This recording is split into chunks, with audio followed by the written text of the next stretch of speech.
ఒక మనిషి పుట్టినప్పటి నుంచే శాపం మోస్తూ పుట్టాడు. అతని శరీరం 8 చోట్ల వంగిపోయింది. అందుకే అతనికి ఒక పేరు వచ్చింది, అష్టవక్ర. అష్టావక్ర అంటే 8 వంకర్లు ఉన్నవాడు. జనాలు అతన్ని చూసి నవ్వారు. రాజులు అతన్ని చూసి తక్కువగా చూశారు. అతని శరీరాన్ని చూసి అతని విలువను నిర్ణయించారు. కానీ అష్టావక్ర మాత్రం ఒక్కరోజు కూడా తన శరీరాన్ని సమస్యగా చూడలేదు. ఎందుకంటే అతనికి తెలుసు, వంగింది శరీరం మాత్రమే, మనసు కాదు. బలహీనంగా కనిపించింది రూపం మాత్రమే, అతని జ్ఞానం కాదు.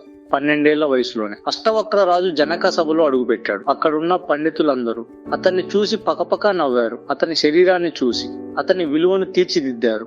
కానీ ఆశ్చర్యం ఏమిటంటే అష్టావక్ర కూడా నవ్వాడు. రాజు జనక ఆశ్చర్యంగా అడిగాడు, నీవెందుకు నవ్వుతున్నావు? అప్పుడు అష్టావక్ర ప్రశాంతంగా అన్నాడు, ఈ సభలో పండితులు ఉన్నారని అనుకున్నాను, కానీ ఇక్కడ తోళ్లు సరిచేసే వాళ్ళే కనిపిస్తున్నారు.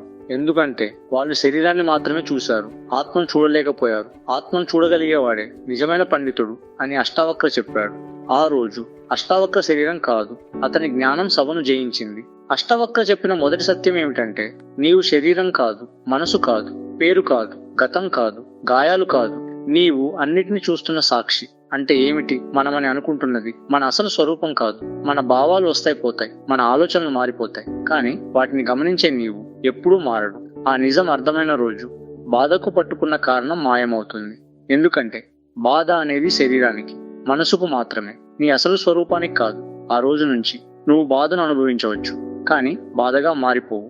అష్టవక్ర జీవితంలో అన్ని వైపుల నుంచి కష్టాలు వచ్చాయి. తండ్రి అతన్ని శపించాడు, సమాజం అతన్ని వెక్కిరించింది, ప్రపంచం అతన్ని తక్కువగా చూసింది.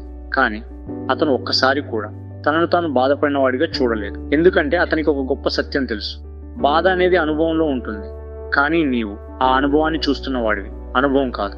ఫర్ ఎగ్జాంపుల్, నిప్పు కాలుతుంది కానీ వెలుతురు కాలదు. అలాగే బాధ వస్తుంది పోతుంది, కానీ నీవు ఆ బాధను గమనించే సాక్షివి. ముళ్ళు గుచ్చుకుంటే శరీరానికి నొప్పి వస్తుంది, కానీ నీవు ఆ నొప్పిని గమనిస్తున్నావు కదా, అంటే నీవు నొప్పి కాదు. అగ్నిలో బంగారం కరిగినా దాని నాణ్యత తగ్గదు. అలాగే ఎంత కష్టం వచ్చినా నీ ఆత్మ ఎప్పుడూ తగ్గదు. నీళ్లలో అలలు వస్తాయి పోతాయి, కానీ నీళ్లు అలలు కావు.